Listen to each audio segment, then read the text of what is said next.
Hello Bulldogs, and welcome to our first ever episode of WUTube. I'm Dean Thompson. And I'm Pamela Kass. WUTube is a show created for students by students. On this episode, some campus updates, a look at our brand new residence hall, and a landmark that will showcase our school's history. We will catch up with Kyndra Sanden and see what students are saying about the latest Hollywood blockbuster. We'll introduce you to a standout Wingate athlete. Plus, how to put a smile on the face of your Valentine with a special gift easy enough for anyone to make in our DIY segment. Get ready, Bulldogs. This is WUTube.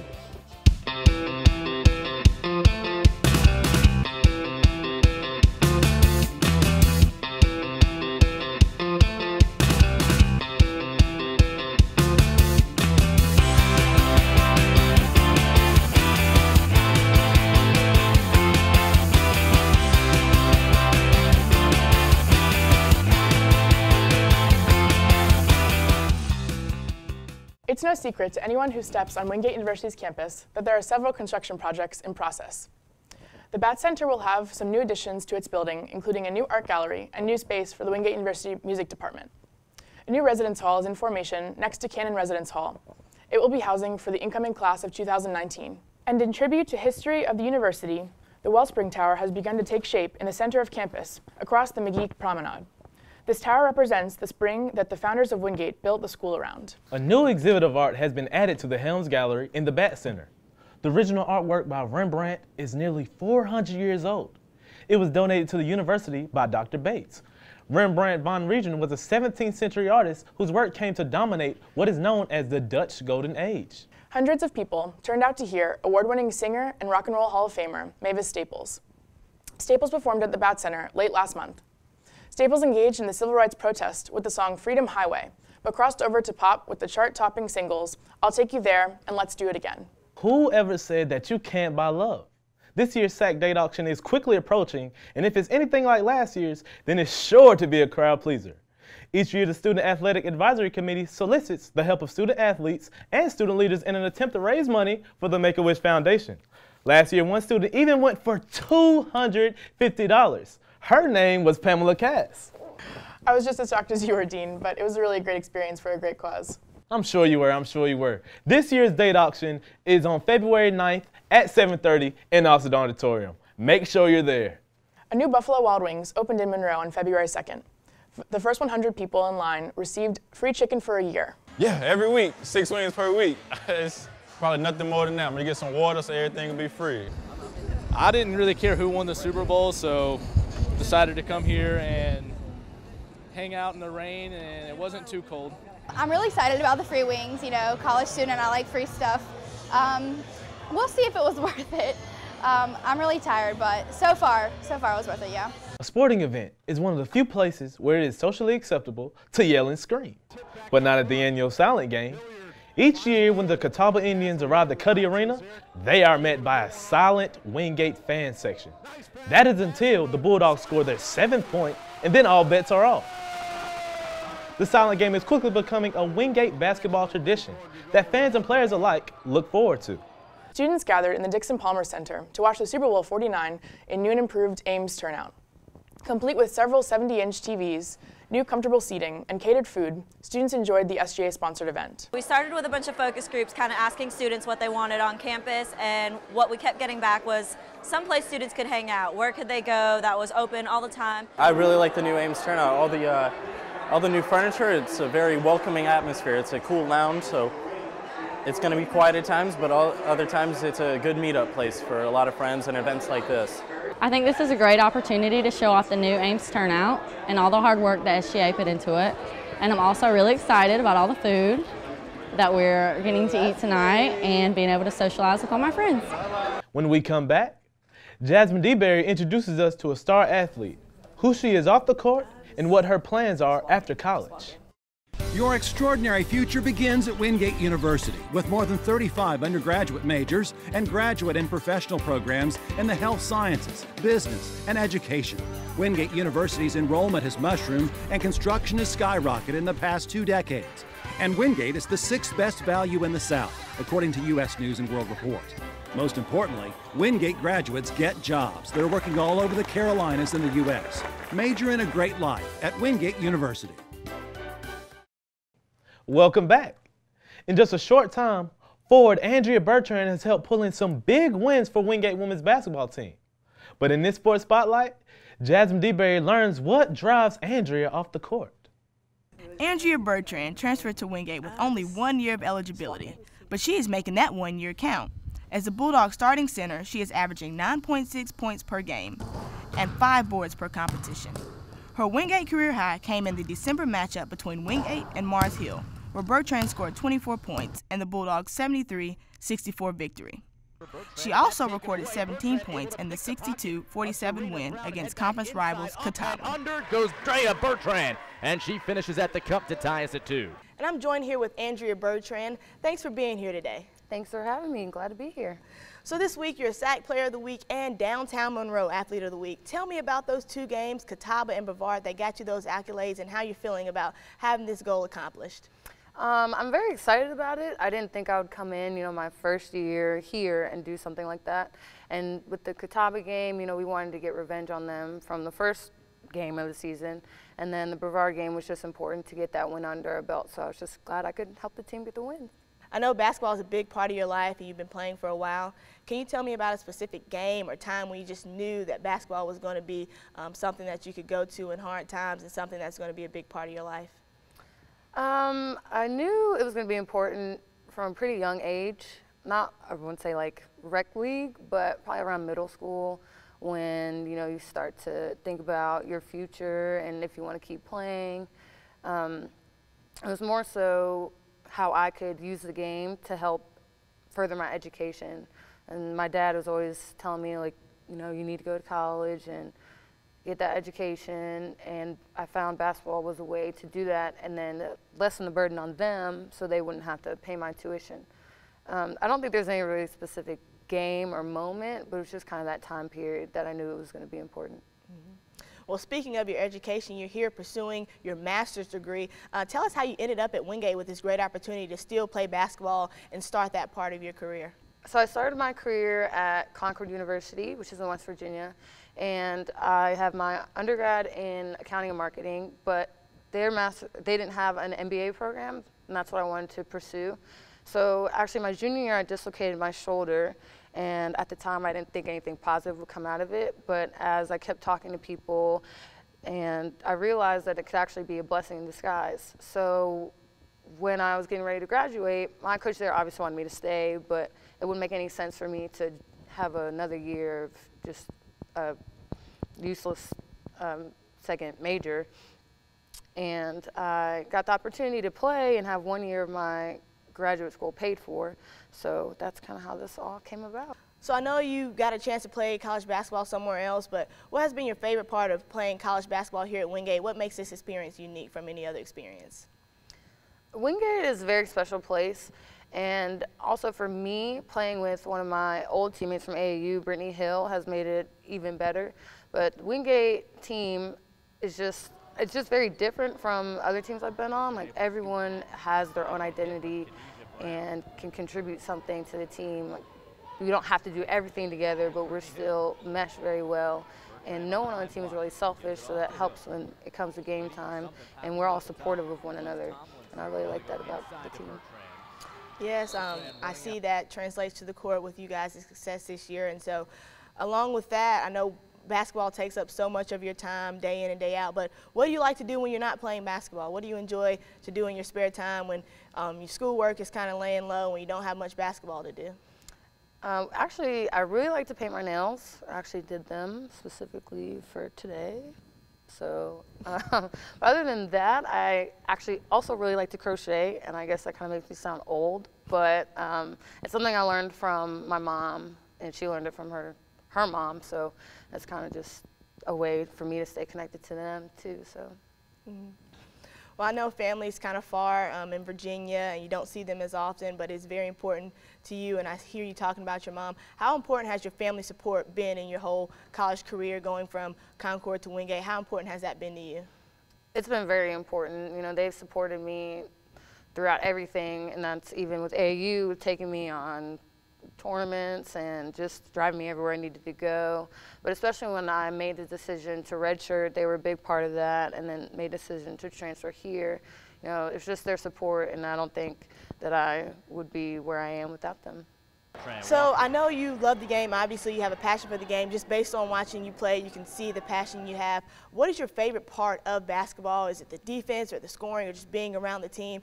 Everybody has that specific niche where they just really have a passion for it. So what is yours? I'd have to say mine is just a team element. From, you know, get in the locker room, getting hyped for the game and getting ready.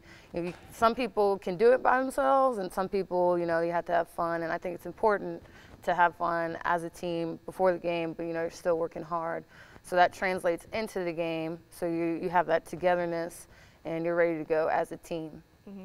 Well, speaking of the team is off to a great start in the SAC, about halfway through, 11-1 right now. And so what are your goals for the team this season and your personal goals?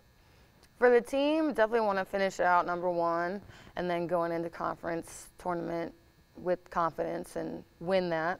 Personally, I just want to continue on the road that I'm on and just keep contributing and helping the team get wins. So after basketball is over, you'll still have 1 year in the master's program. What are your plans for once basketball is over and once you graduate? Well, once basketball's over, I want to get a full-time job because the NBA program's a night program, so I'll have a lot more free time. So just that transition is probably going to take a lot more time too. And then after graduation, I hope to move into probably marketing or accounting field, hopefully stay in sports. But if not, then, you know, just keep building a good career. Thank you so much for being here. I'm Jasmine DeBerry. Back to you, Dean. Be on the lookout for Bertrand. The next home game for the women's basketball team is this Wednesday, February 11th, when the Bulldogs host the Queen's University Royals. Up next, Kyndra will tell us what students think about the upcoming movie, 50 Shades of Grey. And you don't want to miss this week's do-it-yourself items. Stick around. We'll be right back. Planning your next step in life? Come complete your education in a dynamic, caring environment at Wingate University. Enrollment and construction have skyrocketed in the past 2 decades as students pursue challenging and rewarding degrees in fields like the health sciences, business, and education. U.S. News & World Report has named Wingate University the 6th best value in the South. Visit one of our 3 great campuses, Wingate, North Carolina, Hendersonville, or Charlotte, or check us out at wingate.edu. Major in a great life at Wingate University. Welcome back to WUTube, Bulldogs. Now we will catch up with Kyndra, who is tracking the excitement and anticipation that surrounds the movie 50 Shades of Grey. Kyndra? Thanks, Pam. I'm here at Wingate University and was able to catch up with a few fans of this spring's most talked about movie. With being awarded Book of the Year and selling over 5.3 million copies, 50 Shades of Grey will finally hit the screen on Valentine's Day.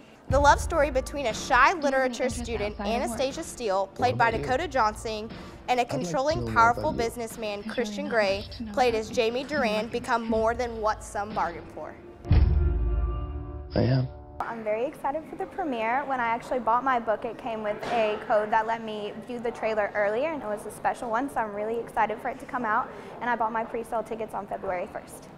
Some viewers and fans were not pleased with the actor selection for this movie. How do you feel about the choices of Dakota Johnson and Jamie Duran as Anastasia and Christian for the movie? Well, I think Jamie was great. She's plain Jane, down to earth, and she fits the character well. Dakota, on the other hand, he's a no-name. He wasn't what I was expecting to be in the movie. I was thinking someone more like Brad Pitt or Matthew McConaughey, but I don't know. I guess we'll see how he does. Personally, I didn't find the preview to be that good. It's definitely something I wouldn't go watch. If the girlfriend wanted to go watch it, she can go watch it, but I'm not going. I've read all 3 books, but no, I do not think the movie's going to be the same as the book because I think the book is too intense and too vivid for a movie. Don't forget, if you're still looking for a Valentine's Day gift, 50 Shades of Grey does come out on Valentine's Day. I'm Kyndra Sanden at Wingate University with your latest movie releases. Back to you, Pam. Thanks, Kyndra. What type of qualities or characteristics are you looking for in the 10th president of Wingate University? That is the most prominent question that I had the opportunity to ask students and staff around campus. One who has a big picture of the university, has unwavering integrity, and has a good Christian relationship. Certainly someone who's engaging and student-focused, always keeping education at the top of their priority list. Having that interaction with faculty and staff is very important. And those are kind of the small details that a lot of presidents overlook, and that's something I really appreciate about Dr. McGee.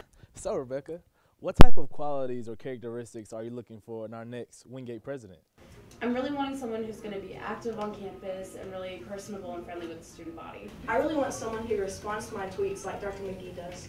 So, Logan, what type of qualities or characteristics are you looking for in our next Wingate University president? I'd like to see someone who would be extremely active in the clubs and sports that we have here on campus. Dedication, hard work, and responsibility. He needs to be sociable, relatable, and open-minded. Jerome, what type of qualities or characteristics are you looking for in the next president of Wingate University?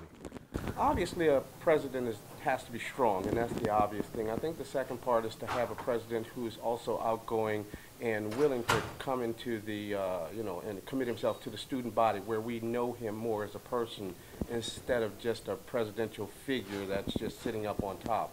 I think that that'll go a long way for the student body. Great, thank you. So no matter who comes in to take over the seat that Dr. Jerry McGee has held for over 23 years, it's apparent that students want someone that will be a great leader overall. Our next segment is called Wingate Remix. In this segment, a student will sing a popular song in a different genre than it was originally recorded in. This week, Kevin Logan found music major Brad Stiver to do his very own rendition of a Beatles classic. For our first ever Wingate Remix, I'm here with Brad Stiver, a junior music major here to perform his rendition of a classic.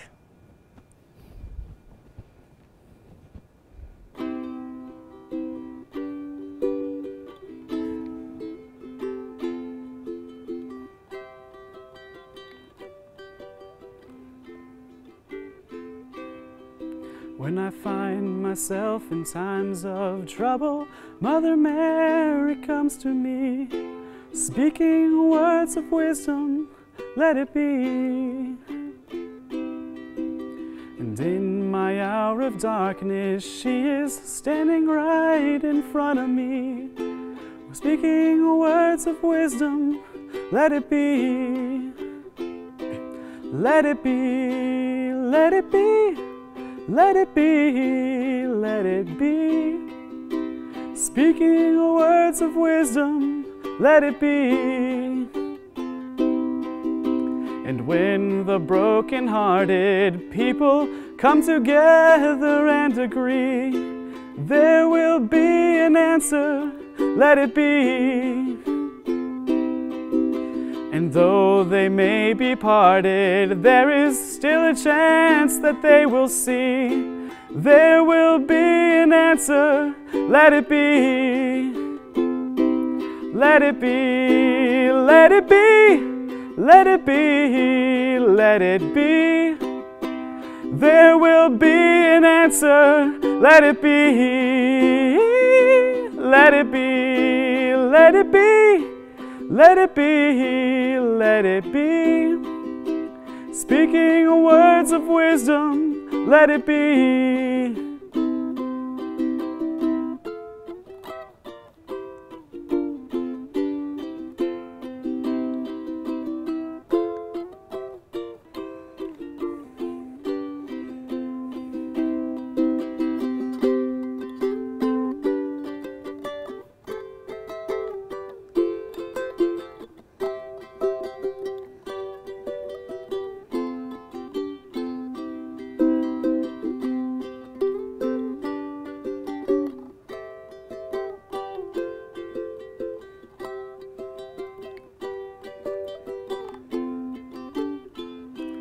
Let it be, let it be, let it be, let it be. Speaking words of wisdom, let it be. And when the night is cloudy, there is still a light that shines on me. Shine until tomorrow, let it be. I wake up to the sound of music. Mother Mary comes to me, speaking words of wisdom, let it be. Let it be, let it be, let it be, let it be. Speaking words of wisdom, let it be. Let it be, let it be. Let it be, let it be. Speaking words of wisdom, let it be.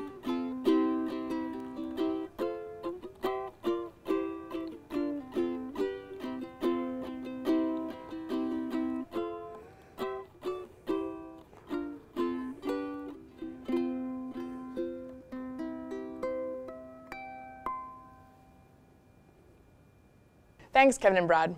Who knows, we may have a hit on our hands. Still to come, Kyndra and Jasmine will be in the studio showing us how to make a gift for your Valentine. We'll be right back. What is Wingate? A thriving university nestled in a quiet community near Charlotte. Named 6th best value in the South by U.S. News & World Report. Leading the way in the health sciences with pharmacy, PA studies, and nursing. What is Wingate? Big enough to offer 22 NCAA sports. Small enough to attract the best and brightest in the world. What is Wingate? Wingate is you. Wingate University, major in a great life. Welcome back, Bulldogs. Kyndra and Jasmine are here to show us how to crack open some love. Here I have the finished product. And this is looking like a great idea already. And you just unravel the note. And it reads, Happy Valentine's Day. Kyndra and Jazz, show us how you do this beautiful thing for your loved ones. Thanks, Dean. The first thing you're going to need is just a raw, simple egg and a needle, just a little needle. The first thing you're going to do, Pam, is you're just going to shake the yolk to break it up. That way, when you poke the holes, it's going to run out. Uh-oh. All right. And then you'll take your needle, and you will poke a hole at the top of the egg and at the bottom of the egg.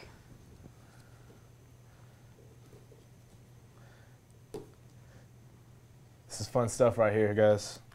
Fun stuff. There we go. There you go. And when you poke that hole at the bottom, try to make it a little bigger because you are going to push a note through that hole. All right.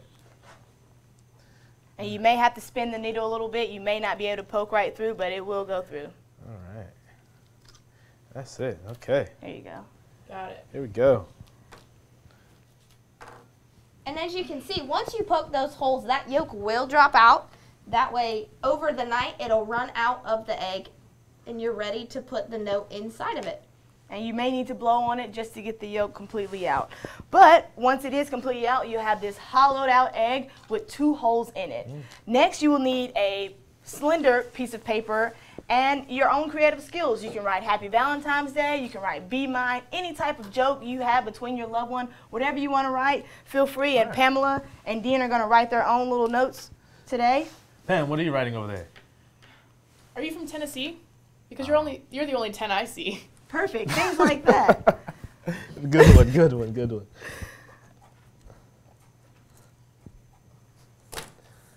And I have it. So once you have the note written out, you're going to wrap the note around your needle. And make sure you wrap it nice and tight so it can't get into this hollowed out egg. Quick question, how did you guys come up with this idea?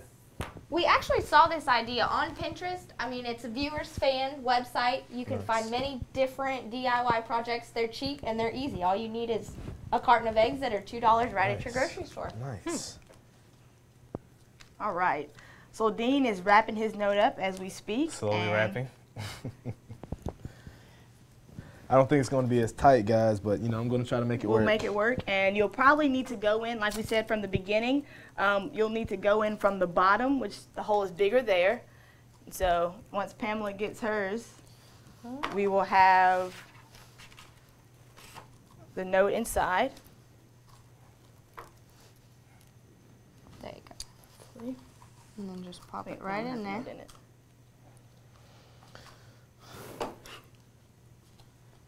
And make sure, Bulldogs, that you get that note nice and tight. Nice and tight. Let me help you. Sure. That's probably one of the most important instructions, nice and tight.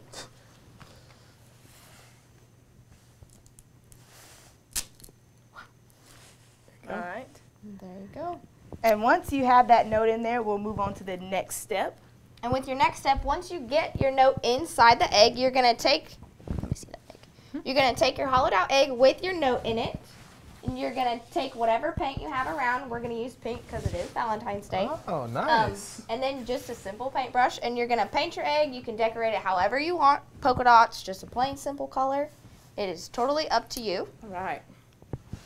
So Pamela's going to paint that egg for us, and like Kyndra said, you can make it however you want. Pam, the artist. Look at that Picasso over there. Anybody who knows me knows I'm not very artistic, so this is a fun little project for me. Yeah, and just make sure you cover all the sides. And once you finish that painting, you just leave it out to dry, either in the carton or in one of those nice egg holders that you get for Easter. Doing a great job over there, Pam. I see you with the speed. Thanks. All right. This may get a little messy, so we have lots of napkins on set for you, Pamela, whenever you finish. Get those hands clean. All right, you can just pop that on the plate. One little extra touch. There you go. All right. She's got to get it right, guys. Then once you that's good. That looks good. Once you get that egg painted, you'll have your dry, complete egg with the note inside. A simple box, just like this. This one is decorated. A simple brown box will do. Anything will do. All you can do is just pop it right in here. It's ready to go. Put some tissue paper on it and just close it right up. And that is a cheap DIY project for Valentine's Day. Wow, that is awesome. Now us guys have no excuse to be empty-handed on Valentine's Day. Thanks for joining us on our first episode of WUTube. See you next time.